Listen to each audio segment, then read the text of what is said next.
Well, welcome back to the shop again. It's about, I don't know, about 2 weeks after I made that video on the Yamaha, and I decided I'd order up or see what was available, at least on eBay, for seats. Anyway, this apparently is new old stock. It's been laying on a shelf for years. It's in real nice shape. It's not perfect. Of course, nothing this old is going to be, but I mean, even the graphics on the back are still quite legible and reasonably good condition. So I'm not even going to touch those up. They're quite good just the way they are. The metal strip around the bottom is in perfect condition. The bottom, just let me grab a hold of this and turn it upside down here. The bottom's in really nice shape. It's even got the sticker on there about routing the battery hose and that thing, and the little cover for holding your manual and your other paperwork is still there. So yeah, I'm quite happy with that. It was reasonably priced, especially for the condition that it's in. A lot of time people get these original things and they want more than they do for a brand new reproduction. But yeah, this will go on the bike. I'll have to take the hinges off the other seat on the old girl. And well, as far as mounting that seat goes, before I did anything, I wanted to make sure that cover is good and well treated. I mean, I've great faith in that Armor All stuff. No, they don't support my channel or anything, but it's good stuff. I've used it, well, ever since the darn stuff's been around anyway. I've got seats that, well, that one there, got to be at least 30 years old. That was a new seat when I bought it. And the only thing I changed on it was this, the bottom strip, because I've gotten a little accident with that, and I kind of tore the edge of the strip a little bit right here. So I just replaced the strip, but I didn't replace the cover. The cover's still fine after 30 years. So, and that's been regularly treated with that old Armor All stuff, and good stuff. I tell you one thing though, don't cheap out. Don't think you can use baby oil on these things, because a good friend of mine used baby oil on the snowmobile seat one time. He thought, oh, this stuff is great. It makes you look all shiny and nice. And well, about a year later, the seat was nothing but tears and cracks, and it just ruined it. So make sure you use a proper vinyl treatment for your seats, and they should last a long time. But this seat is really good. There's no tears or anything in it, and I want it to stay that way. The first couple of coats of Armor All that I sprayed on there, and I sprayed it on there really good and heavy, and that vinyl soaked that right up in about an hour. So this will be about the fourth coating that I've put on the darn thing. So I think this will be enough. So after that gets a chance to dry, maybe I'll start to see about taking the old hinges off my other seat and putting this one on there. Well, there's not much to get in the old seat off of this. Just a couple of cotter pins. They're supposed to be hitch pins with a cotter pin through them, but I found big cotter pins work just as well. So I'll take those cotter pins out, get the seat off, take the hinges off, take the latch off, and put that stuff on the new seat. And it should be pretty easy to put it back on, I hope. Alright, that wasn't too bad. I got the two hinges and the latch off of there. There is a difference in the hinges. The back hinge has this stopper plate on it, where the front one does not. So it's something to remember when I'm putting it back together. Alright, just throw them in there. I think I'm going to try to get all the same size fasteners, because I have bolts in here and screws in here and here. So Yeah, try to get all the same thing in there this time instead of a hodgepodge of different stuff. Let's just compare the original replacement seat I've got with the one that I had. Same seat pan underneath, but all I got with that seat was just the pan, so I made up the foam from an old set of Chesterfield cushions. Actually, it was pretty high density foam and it worked quite well, but you can see there is quite a little difference in the shape of the seat itself. So anyway, let's get the old one out of the way, flip that newer one upside down, get the hinges on that, and see if we can offer that up to the bike. There it is, that new old stock seat fastened to the bike. I made a couple of new hinge pins up for in here. I'll show them to you later. But yeah, it looks a whole lot nicer than the old seat that I had made up for it years ago. It's a little firmer, but that's okay. Sometimes I used to think the other seat was a bit too spongy. But yeah, it looks really good on the bike, and anyway, I'm pleased with that. There's just one more thing I want to do to this bike, and I'm not going to tell you what that is just yet, but there's a certain part on the way right now, and it may get here before the weekend, so we'll see.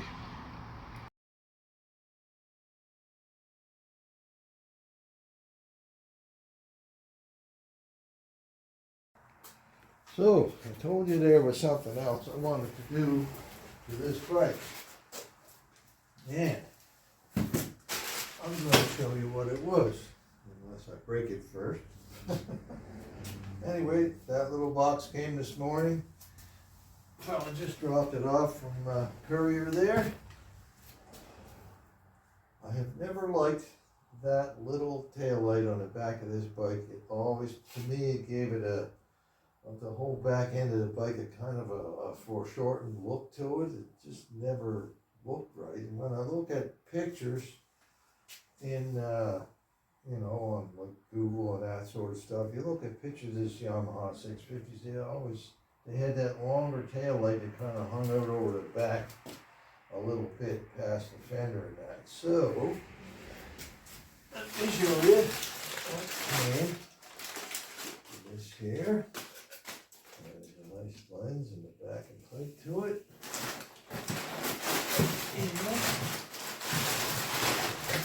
And there's a bracket. Bracket has the reflectors on it too. That'll sit back there like that and give that whole back end a better look. I'll get this up a little closer to the camera. They really are in pretty decent shape. A little dusty and dirty from sitting around. There's a scuff there. That's not really a scratch, but that'll polish right out. And not a lot of rust or anything. A little bit in here, but I can clean that up, put some paint inside there. Nobody's going to see that anyway. So yeah, I'll get the buffer out. And I'll get these over on the buffer and clean them up. And I do believe that that's going to look quite nice on the back of that bike. So first thing for me to do is start polishing these things up, and I'll show you what I get when I finish doing that. Alright, I just thought I'd share a little bit of this process. I've got it all taken apart. All the little rubber grommets were there with this too. That makes me really happy. I don't have to fiddle around making grommets. The inside of this was a little bit rusty, so I've taken it to this fine wire wheel here. Got it down to almost down to bare metal anyways. And so this is very, very common with these Japanese type brackets. The chrome up in under here is never very good, so you know they do tend to rust a little bit, but the thing is nobody ever sees up there anyway. There's two ways of approaching this. I mean, I could hit that with some nice Rust-Oleum or something like that. That's a chrome coffee Rust-Oleum that it actually does look like probably pretty close to polished aluminum, but you can't handle it for months afterward. You have to give it a long time to dry. But everything else came up good. I got all the dust and dirt off it, and then I gave it a quick touch up with the wire brush here and there. And so I'm going to take this to the buffer side here with a little bit of rouge on it right now. I should put on a mask while I'm doing this. I think of all the years that I didn't use an N95. But sometimes they say too little, too late. I say you're never too late. Take care of yourself. So anyway. A little bit of rouge.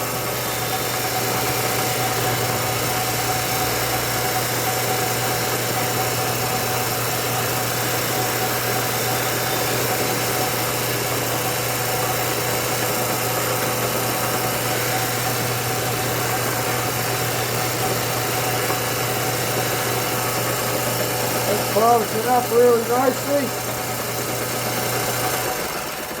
Well, you don't want to watch me doing that the whole time, but I will also use the buffer on this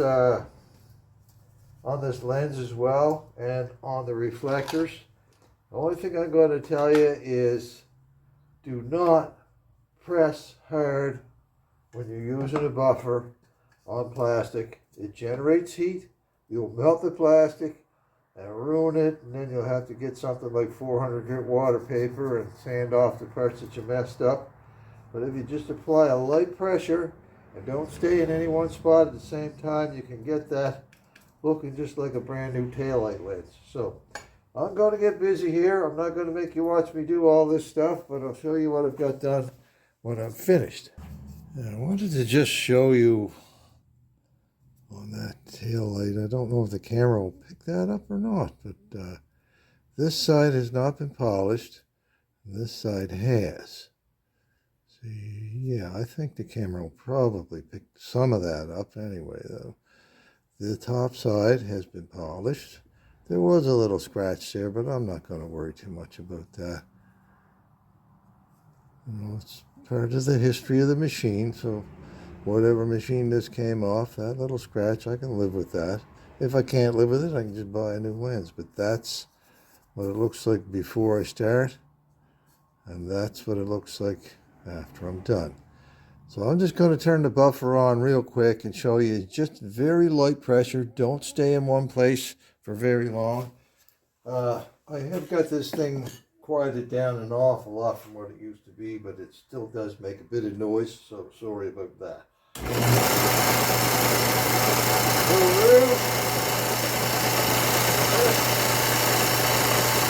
Very light pressure. Don't stay in one spot for more than a second.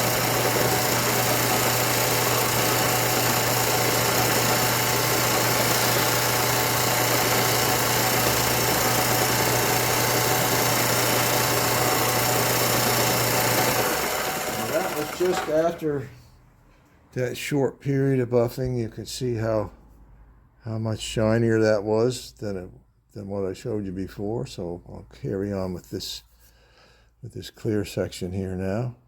Maybe I'll do that while on video.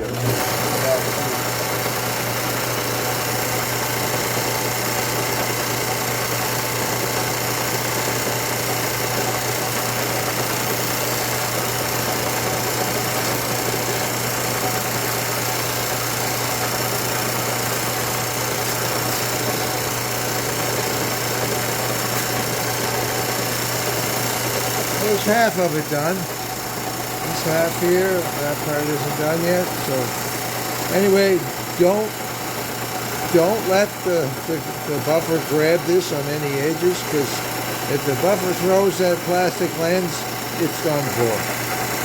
So let me carry on with this. I'll show you what I got done, what I've got when I'm done. All right. Well, there's the taillight lens after all that polishing. It came out really well. Nice and glossy and shiny. That little scratch is still there, but I can live with that. I could have buffed that out with like 400 grit water paper, but then I would have been left with a little visible divot because that little scratch is quite deep.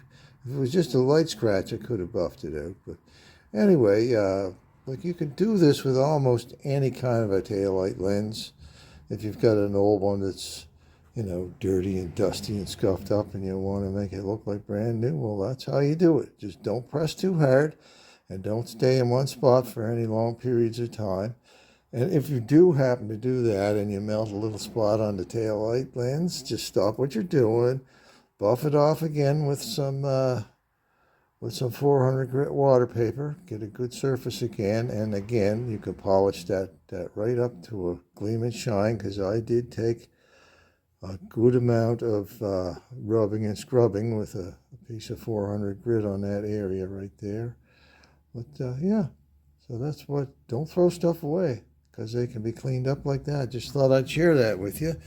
Anyway, while the video's rolling, I will also show you the taillight bracket. I've sprayed a little bit of that Rust-Oleum chrome paint up in on this nasty section here and up underneath here. If you don't have a good quality paint, like Rust-Oleum is meant to go over rust, so it'll be good for this kind of thing. And so anyway, the rest of it, the chrome that's all on the outside here, that's all in nice shape. And I'll probably polish that up just a little bit more before I call it good enough, and put a good coat of wax on it all just to help protect it. But you know, I'll do that before I put the reflector back on, but I do need to clean up the reflector a little bit too before I do that. But I was going to mention, if you don't have a decent quality silver or chrome paint to put in there on something like this you're working on, why black works equally as well. Black does not draw the eye. You could paint that whole bracket black, put it on the bike, and most people wouldn't even notice because black doesn't draw the eye. But you paint that whole thing silver, everybody sees it. So anyway, I'm going to get back at cleaning and polishing, and when I've got it all back together, I'll show you what I've got before I put it on the machine. I wanted to share something with you that I thought was kind of funny on these reflectors that come off the area on the taillight where the bracket goes on for the, what do you call that? The license plate, yeah. Anyway, you got the usual DOT sign here, but if you look way up there, look at that tiny little S. That's Suzuki. Sacrilege! Anyway, doesn't matter. I just thought I'd share that with you. I thought it was kind of funny. Okay, there it is, all nice and shiny. Ready to go back on the bike. I'm pretty pleased with that. It was reasonably priced. I know you can get brand new reproductions of these things for, I don't know, very reasonable prices, but I don't know if the quality's up to scratch on an original one like this. So anyway, I'm all set to put that back on the bike. Pretty pleased with it. Okay, well, there it is, all in place. I really do think that gives the back of the bike the length that it needs to look correct, in my eye anyway, and it's my bike, so if I'm happy with it, then I'm happy with it. The only thing that I ran into as far as a problem goes, putting that light on, was that fender right there is off a later model, probably one of the specials, so the holes aren't in the right place. I did order a set, or not a set, a new or replacement fender for it from the correct model year. Actually, I think it came from the same guy that this taillight assembly came from, so it might have come off the same bike. I don't know. Anyway, meanwhile, the old holes that were in the fender weren't in the same place, so I just patched them up with a bit of aluminum duct tape there for now. That's good enough for the time being. From 5 feet away, you'd never notice it anyway. So meanwhile, I'll drive it like that till the new fender comes, and that's probably going to take me, maybe 40 minutes to swap those parts out. So Yeah, it won't be a big job. But anyway, that's it for this week's little bit of fiddling around. For me, it's back to the home renovation projects, and that'll keep the boss happy. So meanwhile, be good to each other. We'll see you next time.